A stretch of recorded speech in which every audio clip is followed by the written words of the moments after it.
Welcome back to the Meta Minds podcast, where we help you master your mindset. My name's Dan, and I'm a fully qualified counselor. And my name's Aidan, and I'm a video strategist. And today's episode, we will be talking about ego for the first time since episode 4, and it's 10 ways that your ego is limiting your potential.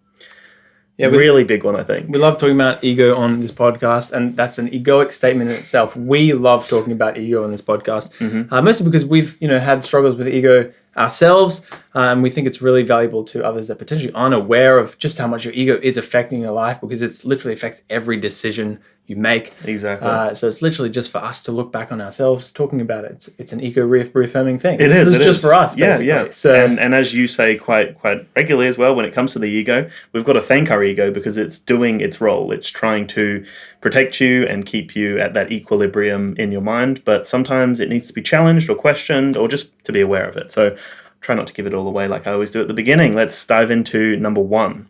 Yeah, so number 1 is privately belittling people to increase your own self-worth. Now, this is something that I'm very, very guilty of, and I can be guilty with particular friends as well. And this is where it can get really toxic, because you hang out with a particular friend, and often, sometimes, like, the thing that you actually share the most with that person is your hatred of another person. And, like, that is clearly not healthy at all, where you, like, can't wait to just, belittle and hate on a particular person. I think there is an element of, like, you can do it in, like, a fun kind of way, but you can clearly see when it gets a little bit too toxic and you're like, oh, okay, a lot of what we're talking about here is literally just bashing on that one person. And that person's never had anything to do with your life at all. You know, and they're never going to cross paths with you, but you're just all of a sudden sitting in this like pool of negativity. It's only negatively affecting your life, and rather than being like, oh, that person's on a journey and I'm on a journey, everything's okay, Like, I can't believe that person's doing that. I hate them so much, you know what I mean? Exactly, yeah. And I'm going to screw up the expression, but there's an expression that basically said small-minded people talk about other people.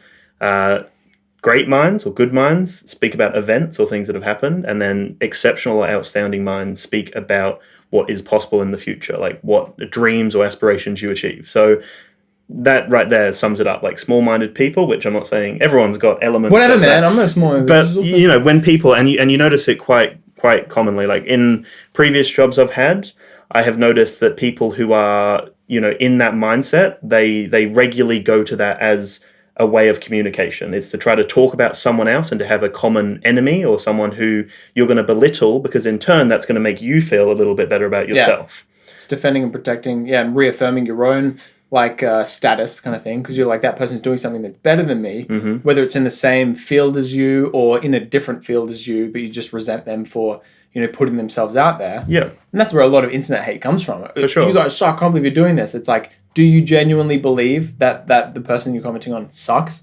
Or is there a deeper reason? You know what I mean? For sure. So that's number 1. And I'm definitely guilty of that one. And I do my best to kind of be aware of it when I am doing that. As I said, like, you can have a bit of fun with it, like, but when all you're talking about is like, I can't believe this, like I hate exactly, this yeah. Like, if there's nothing there, and that is almost a way of passing the buck or pushing the energy away from you. So instead of talking about you and what things you're going through, it's easier to talk about someone else and what they're not doing. And it is very common for people to be negative about other people who are successful. It's that natural thing. If someone's in a position that they're not happy with and they resent maybe the decisions they've made in their past, of course it's a natural thing for the ego to go, oh, well, that person's trying to be successful. No, don't care about it. Look at all these other things they're doing wrong. Why are they wasting their time, And that's a common thing for the ego to do. So that's the thing. It's easy, Yeah. And that's why it's not your fault the ego's doing this kind of thing. It's just easier to be like, oh, I've never met this person before. It's like, oh, I hate this. What about you? Do you hate that as well? I'm like, yeah, for sure. But yeah, and like the flip of that is like a lot of people, feel like, what positive things are you doing? And you're like, I'm doing these 10 positive things, and all of a sudden people resent you for that. Like they don't want to hear about that. So it's almost easier and more relatable to talk about them. For sure.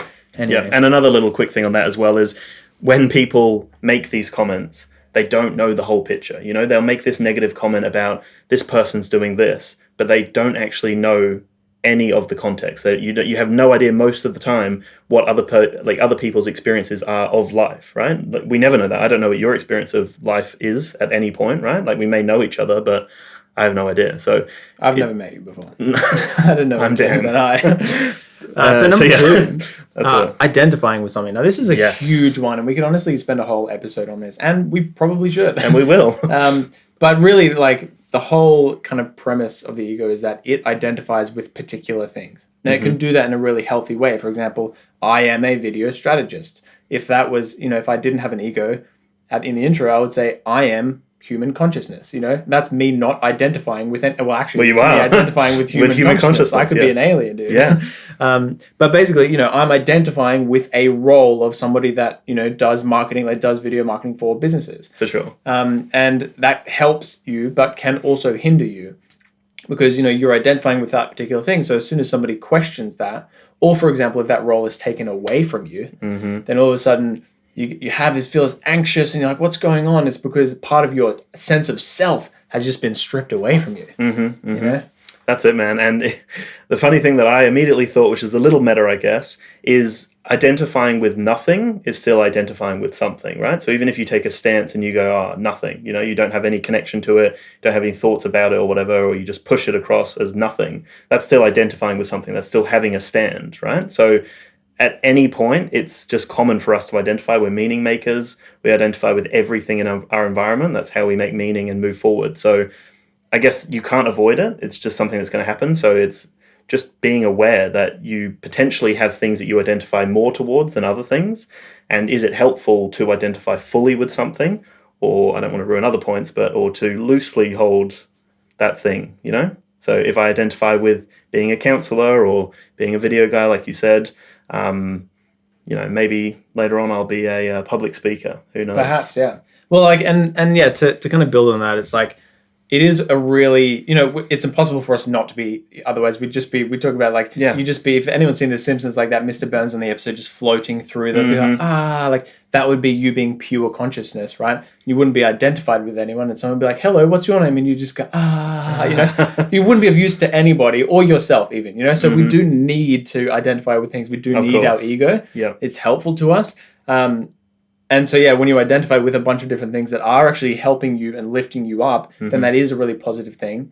But if you're too closely identifying with it, then when it's questioned, then all of a sudden, dive into point 3 here, you get defensive. Exactly. Yeah. And so that's it. Like number 3 is you, get defensive with what you identify with. You kind of, close-minded on that. So all of a sudden I'm like, Dan, I can't believe you're doing this thing. And because you've identified with that thing, you just arc up and you're like, well, this is why, because of this. And whatever, even if it's rational or irrational, you're like, this is why, and you're never going to change my mind. Comes down to communication, because if I was like, oh, have you thought about it this way, man? Then you might be like, oh, maybe. For sure, yeah. But, and honestly, with my work in the counseling space, a lot of the time it is asking a question that will not initiate the ego. You're trying to ask something in a tentative, careful manner. You're trying to challenge carefully as such, because as you would know with a lot of things, like even the example with my computer, talking about upgrading that, you presented that with the value of maybe you should future-proof it, but my mind immediately went to, no, it's fine what I've got, I've already thought about it, it's good. And I didn't react in that presented manner to you. I was trying to be calm, but in my body I could feel myself going, no, I've already thought about it. I've identified it's a defensive thing. Yeah. So it's almost just not being rigid and not being so set in something. Being flexible with the concept of things can change. When you think about, Benjamin Hardy did this to us. Like when we think about our personality 10 years ago to where we're at now, it's constantly changing. We're not the same people we were 10 years ago. But if we're so rigid and fixed that we are this same person and we have this mentality that I'm always going to be a victim or I'm always going to be X, Y, Z, then you will hold that. You'll identify with it and it's just going to be who you are as such. And so just on that, guys, when Dan did get defensive about his computer thing, I just want to let you know that, he did come around and he did actually get the better computer parts. So my ego won, so I'm better than Dan. Exactly right. And that's what this podcast is about, man. Yep. I don't have a strong ego. I'm just the best in the world. You know what I mean? So that will wrap up the episode there. No. Nicely done. But it's so interesting how pretty much all these points where it's all our own egos that we're talking about. We're just observing our experience of reality and maybe you'll get some value out of it. So and just quickly for another thing, without kind of undermining certain institutes or certain things that we subscribe to. But if you look at, religion or politics or anything that has a big debate about it, war, money, whatever it may be, a lot of the time it is the fact that one party is so identified with one thing and the other party is so identified with the opposite. So then you're going to constantly butt heads. So it's the idea that you need to be a little bit flexible. Stop being so rigid in everything. Well, and that to zoom out, we're talking about 10 ways that the ego is limiting your potential. That is a way where the whole world is being controlled by by a number of small people's egos. Mm-hmm. Literally, the reason like politics and a lot of the reason that is the way it is because somebody gets into a particular point of power and it's not enough power for them. They need more power. For what reason? They've already got billions of dollars. Like they could buy them whatever they wanted, whenever they wanted. Mm-hmm. Anyway, we're getting off track here, but It ego rules the thing. world. And this is why it's so important that if we can make a change in ourselves, we can change the world and our immediate world around us and live a life that you don't even think is possible. Exactly. And imagine the potential of the next generation, the millennials and the post-millennials, whatever they're called. Imagine them questioning it a little bit and then instilling it in their kids. And then, imagine if ego was a common thing we spoke about. Imagine if we were speaking about that at home with our parents or in school. It would be a completely different world, but it's not really spoken about. It's not a common thing we talk about. Anyway, moving on to the next one. Got to move a little bit quicker, I think. Yeah. So having a closed mind. So having a closed mind, again, is going to stop you from so many things. And it kind of comes back to the whole identifying and defending something as well. Because if you believe one particular thing, you literally just hit on that point there, man. Where it's like you believe one particular thing and somebody hits you with knowledge, whether the way they communicate it is like, this is the right way to go about it. Or, hey, have you thought about it from this angle? You know what I mean? A really non-egoic way of presenting a new potential information. But if you don't have an open mind and you have a closed mind, then you are going to stay identified with that idea. And you go, no, everything I know is like this. And this is, and the ways I do this is like, if you try and flip it and someone else comes up at you with like some more info, your initial reaction is to be like, no, I know this and because of this. And there are particular things like, for example, plant-based eating. I'm definitely heavily identified with that because I genuinely believe that is the way to do it. And there's a lot of like scientific evidence to back that up, for example. But, then somebody comes at me with like, oh, but this because of this. And it's like my initial reaction to be egoic and defensive. For sure. But what if they have some knowledge that I don't have? What if it's helping them in a particular way that I don't know about? Exactly right, man. And if I'm closed-minded, then I'm just initially going to be like, no. Yeah. And like I've had that experience is a really good example because I'm eating more plant-based now than I ever have. And I remember when you presented that information to me. Calling me out live. And it was quite egoic and to the point. Like it was blunt. And it is the fact that you identify with this thing as this has made such a difference in my life. And the intention is good. You want me to have a healthy life and you want me to see the benefits. And the way you presented to me... It was with aggression. It was aggression. And I just disregarded it. I was like, I don't really care, like shut up. Shut up, basically. But when we had Kia on the podcast for those episodes and she presented it in just a very lovely, neutral manner where it was like, I agree, people can have their own opinions and whatever else, that then helped my mind go, okay, well, maybe I'll dabble with this idea. And then when I did a bit more research on my own, I then came to the conclusion that I would like to eat more so this way. So it all. So you're saying nothing I've said has helped? Is that what you're saying? Well, basically, I'll leave right now. Is that okay? This podcast is your podcast now, okay? All right, moving on. But yeah, it's just it's interesting because it's exactly that. You're trying to do such a lovely thing. Well, exactly because it's right. like I was just in that anger phase of like relatively new to it. So it's like it's wrong and this is why it's wrong and you're killing innocent babies and stuff like that, and your initial reaction is like, oh man, I don't want to know about this, as everyone would be. Yeah, exactly right. But if it was like, oh yeah, I guess I see it like this. I don't know. What do you think about that? Exactly. They actually have to think about it. So communication is a big part. What was the point that we were talking about there? Having a closed mind. Have an open mind. Guys, have an open mind. Yeah. Fear of rejection. This is number 5. Failure. Guys. Yeah, number 5. Fear of rejection or Take failure. It away. Yeah, it's a big one. I think this is a very common thing that a lot of us experience, that fear of rejection and failure. It's a common thing that's embodied in us, whether that's from our parents or from the systems that we're subscribing to, like whatever it may be. It is a very competitive world. It's a very individualistic world we live in the Western world, and it's drive forward that capitalism and individuality is the way to move forward and progress.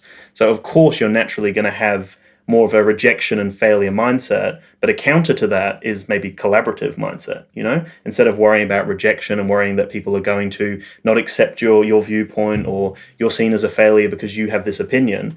It's kind of that idea of maybe connecting with your tribe, connecting with people who have similar values instead of thinking about these imaginary people who would put you down as a failure as such. Because a lot of the time it is imagined, So to dive into a little bit more, give a bit more context, like a way where this has stopped me a lot in the past and had some imposter syndrome is that potentially, like the person that I was in school was a particular person and I identified with being that person for a long time until I realized that personality isn't permanent. Good Dr. book. Benjamin Hardy. Yeah. He's getting too many shout outs. Yeah. But basically, and so then, over the years, it's been 10 years since school now, kind of thing. Like, I've been molded and shaped into a different person, but my ego still identifies with potentially that person and the perceptions that other people in that environment had of me. So that, like, often, like, when I'm doing something like starting a podcast, self-development podcast, who am I to do that?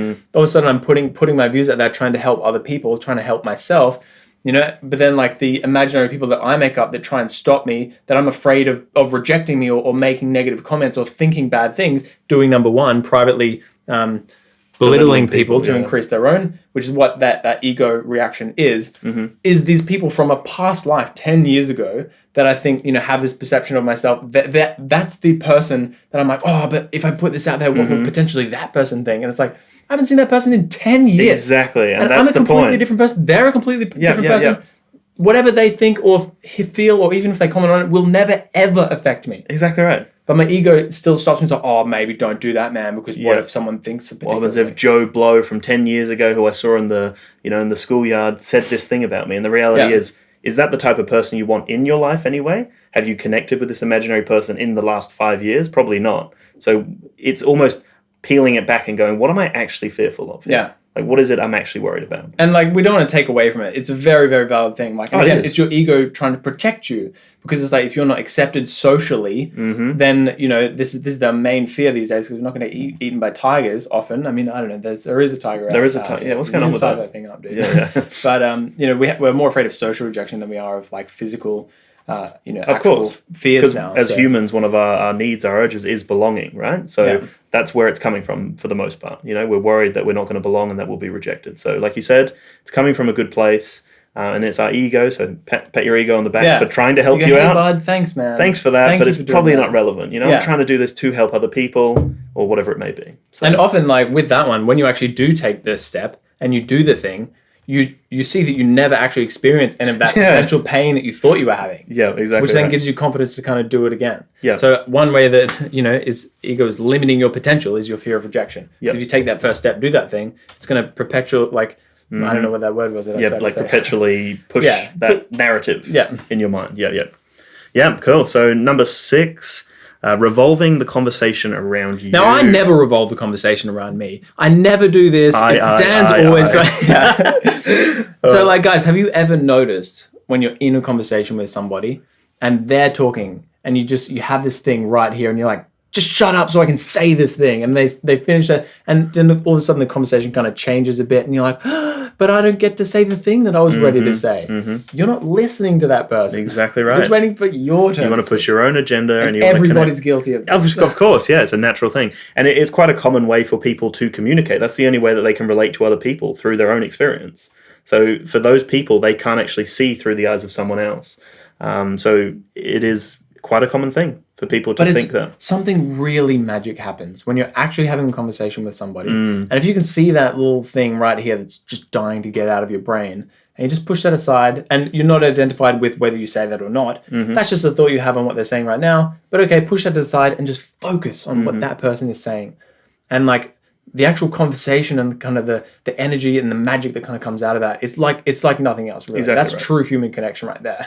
And if you can do that and push your ego aside, like, you've won. Exactly right. And you revolving the conversation around you, that will never open up the opportunity for you to be an active listener. You're not genuinely engaged in that conversation process. And for the most part, you are missing on valuable things that the other person's talking about. You're not actually allowing that other person to express what they need to express, maybe.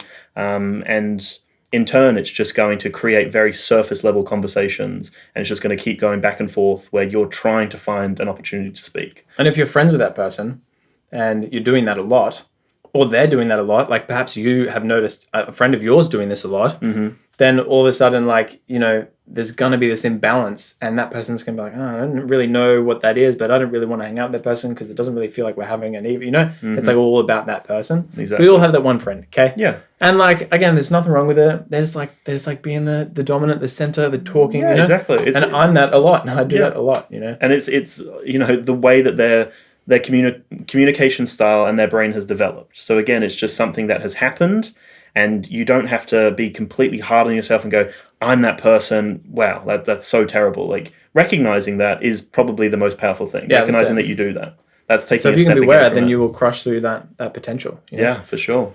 So moving on, Number 7 being now. selflessly selfish. I won't call out a particular person in my life that does this, but if you're listening, you know who you are. But I will tell a little story, and it's going to give it away. Basically, we were in Budapest, okay? And we're walking along the street, and he picks up a bit of rubbish, and he puts it in the bin. And Lucas is like, yeah, I picked up a bit of rubbish, or whatever he said. And I was immediately like, no. Yeah. Like, for some reason, I have this thing where it's like when I see an ego like taking place, I'm like, no. I wish I could do it more with myself, but I just happen to be good at it with other people. Yeah. Call his ego out immediately. I was like, you did that.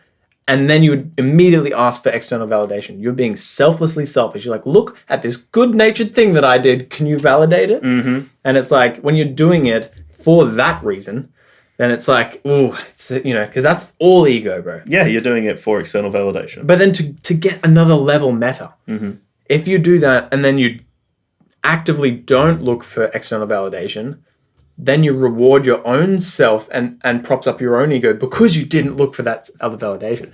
So there's 2 levels to be careful of. Of course, yeah. Because, I sometimes do that. It's like, helping an old lady across the street. How often does that actually happen? People say that. But anyway, it's something like that. For sure. And it's like, yeah, I did that thing and I didn't tell anybody about it. Look at me, Yeah, so it's like, of course, levels to it, man. There is, for sure. And, a lot of actions that you can do, even if it's internal validation that you're trying to get, it feels good to do something selfless. So in turn, you are rewarding yourself. That's it. With a bit of an ego trip. Yeah. Doing something nice, it feels nice, But then if you have to tell somebody about it, then it's just for your ego and you're looking for validation, propping yourself up. You should do things just for the sake of actually doing that thing and helping that person. And you will get rewarded for that internally. For sure, yeah. But again, be careful, because if your ego then thinks that you're awesome because you are then helping other people, and yeah, that's it's it. too much. Yeah. Why should we focus on ego at all? It's too hard, Dan. Yeah. So, anything else on that? On being selflessly selfish. No, I think we covered it all. I think that's pretty good. I'm sure everybody listening would be able to. They would know someone, or they would have done it themselves. Yeah, themselves. Honestly, everyone's done that. For sure. Sorry for calling out my friend there, but sorry, bud, you deserve it.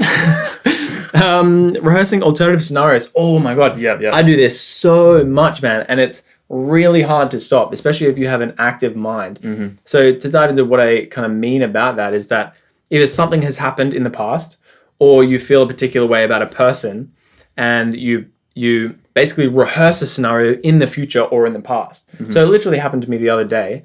Somebody said something to me, and then I was like, said something in the scenario, and then about 5 minutes later, I was like, I wish I said this, but then the conversation had changed, and I became fully identified with re-rehearsing that conversation as if, what if they said that, and then I said this, exactly. And they'd be like, that guy's sick, man. And I'm like, yeah, and then then my ego would be like bigger or whatever. But also it happens in the future where it's like, this person said this to me one time 5 years ago. It's like, if I ever see them again, I'm going to say one thing, and they're going to feel so dumb. I'm going to feel so sick, man. Yeah, exactly. Yeah. And you're like trying to go to sleep, right? And your mind just playing this scenario, this acting scenario back with this other person.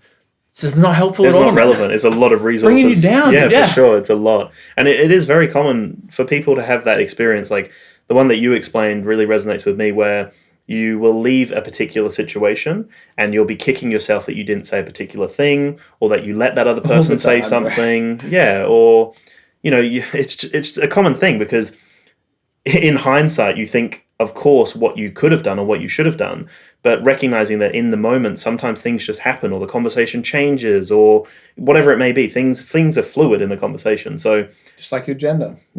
There you go. Okay. All right. So I guess it's it's the ego trying to obviously have that power and that equilibrium to go, well, if this ever happens again, if they ever say that again, I know how I'm going to react. Yeah, and it's because you've future-proofing rehearsed it so many times. Yeah. But then you actually have that conversation with that person, and it goes totally different. Of course, yeah. It's not going to go that way, is it? Or they're just nice to you. And then all of a sudden you've wasted all this time exactly when you're trying to fall asleep. And it's like, look, it's kind of hard to have some practical advice on this, because it's like, when it's happening, it's just like, again, it just comes back to trying to be aware of when that's happening. Exactly. Potentially go straight to your breath, try and meditate kind of thing. But that's one that I get sucked into all the time, man. Yeah. It doesn't matter how much I meditate, my ego, it's a strong boy. It's a slippery For sure, boy. yeah. And it comes rehearsing. from every avenue. Like you and I have spoken about job opportunities where we rehearse the possibility with that, or friendships. That's potentially like a positive way to for sure, yeah. to practice. I think, and also like rehearsing something, like you're going to fall back on your like most prepared plan anyway. So these things that you're preparing for and you're planning, yes, it may not go the same way that you wanted it to, but you may have thought about a particular phrase or a particular way of framing it that might actually just come out anyway. So you rehearsing that, you are a little bit more prepared than just going in naturally. So there's obviously relevance to it. It's just more so if it's consuming your daily life and if it's actually impacting on, you falling asleep or you doing particular things, then it becomes a bit of a problem. Yeah. So I think there is value to, well, the ego is obviously playing a role anyway. It's trying to do something. So there's relevance to what it's doing. But yeah, so I think that's again a big protecting you. It's trying to protect you. Yeah, exactly right. So, but if you just like let all of that go, then you'd be much more present more often. And then when that actual time comes, you probably have more like love for that person. Where you're like, hey man, how are you going? Yeah. Rather than I feel all this rage for you because I've practiced hating you a lot. When I'm naked and trying to fall asleep. Like how pathetic. I love it how you add naked falling asleep. Yeah, just trying to paint a picture of how really you painted really pathetic that situation is. Yeah, exactly. The ego is just spending hours Yeah, and then when you flip that as well.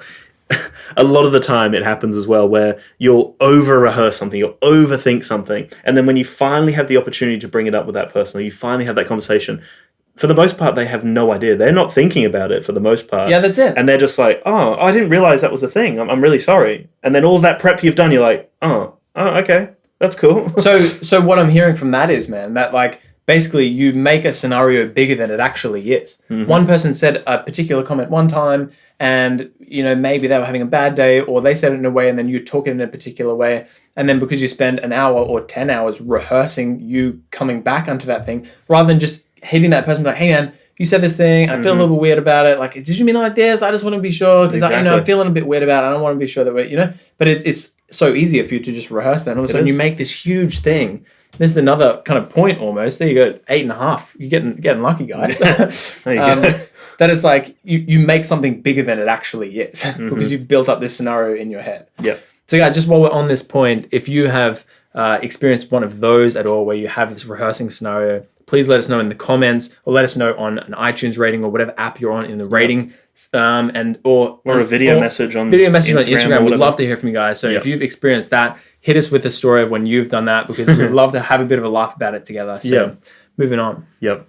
So number 9 is thinking you know it all. So Dan thinks he knows it all a lot, guys. I don't know if you picked it up, but he's always grilling me on the podcast, and I never grill him. No, never. So what You're a lovely person. What was the context of this one? Basically, I think it's the idea of being very rigid and set in your ways. So thinking that you know it all means that you don't have the flexibility to see another opinion. So again, it's that idea of if you subscribe to something so heavily, the plant-based thing is a good example, that is the truth. I know that this is the truth and the enlightenment, the way of moving forward and being healthier. So you are so fixed and rigid on that thing that you think you know it all. And that if someone presents another piece of information, your ego is going to go, no, I don't believe that. Yeah, I don't believe that. I don't believe that. So it literally is, again, it's the idea of, so 10 ways that your ego is limiting your potential. You think that you know everything, which no one knows everything. There's no possible way to know everything. There's no way to read every single book. To get a bit more specific, it's not about not knowing everything on everything. No. But for example, on a particular scenario. When I'm on a film set and in artistic environments, egos can just thrive and come out, man. And so if like I'm in a particular scenario on a film set and I know a lot about sound post-production and then somebody comes along and says that they have a podcast and they do audio engineering, I'm like, really? I bet I know more than you about audio engineering. And then you ask them a particular question to kind of test where you're like, oh yeah, you do know that? Well, I knew that. You know what I mean? Exactly, yeah. And so it's kind of like thinking you know more than other people as well. And that's like that identification and that ego, like, so if someone comes at you, instead of being like, oh, that's cool, you're into that as well. Exactly. Let's have a chat about this. What Collaborative. are you passionate about? Yeah, exactly.